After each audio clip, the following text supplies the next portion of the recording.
Este mundo por vir, que de fato virá, por obra de Deus, ele consiste na dispensação do reino milenar e também no novo céu e na nova terra. Bem, de todo modo, é importante, portanto, que nós tenhamos isso no nosso entendimento, de que Deus criou todas as coisas originalmente e constituiu Adão, aquele Adão lá de Gênesis capítulo 1, não foi feito Adão? O constituiu como sendo o cabeça dessa primeira criação. O constituiu como sendo aquele que deveria ter domínio sobre essa primeira criação. Entretanto, esse homem ele caiu. E quando o chefe, quando o líder, quando o cabeça cai, toda a sua criação a ele subordinada também cai. Por isso que lá em Romanos capítulo 8, o apóstolo Paulo vai dizer que a criação, ela está sofrendo de corrupção, ela padece desse mal de corrupção, por causa daquele que a sujeitou.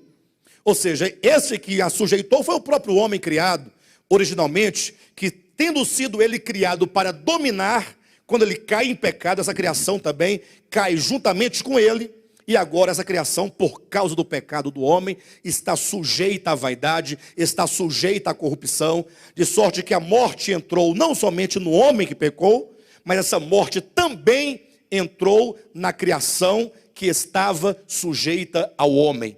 Por isso que a flor morre, as árvores morrem, os rios morrem, tudo que é criado está num processo de corrupção, de passar, de se degradar e até mesmo desaparecer. Bem, então o nosso pensamento, o nosso coração precisa ter essa perspectiva de que apesar de todos os males que a humanidade tem sofrido, que a criação tem sofrido, mas que nós estamos, enquanto humanidade, estamos caminhando para um mundo vindouro. O fato é, Deus, na sua economia, ele vai transformar a sua criação. Ele vai restaurar a sua criação e ele vai conduzir todos a um estado e a um estágio em que Cristo será tudo em todos. Quando Deus, por meio da sua obra, vencer no homem todos os inimigos. Então, essa perspectiva de uma humanidade curada, de uma humanidade restaurada, deve ser o nosso entendimento e o nosso alvo e o nosso objetivo. Acreditar que o mal será plenamente vencido. As trevas serão plenamente vencidas. Tudo está caminhando em direção a esse mundo vindouro. De sorte que a Escritura coloca um homem que haveria de vir, Romanos 5,14, quando diz que Adão prefigurava aquele que haveria de vir, como também temos agora um mundo criado originalmente, mas que o propósito de Deus não é este mundo criado, mas é o mundo que há de vir. Nesse sentido, toda a obra de Deus tem uma perspectiva escatológica. Ou seja, é no fim que Deus vai alcançar o seu propósito, e não no começo.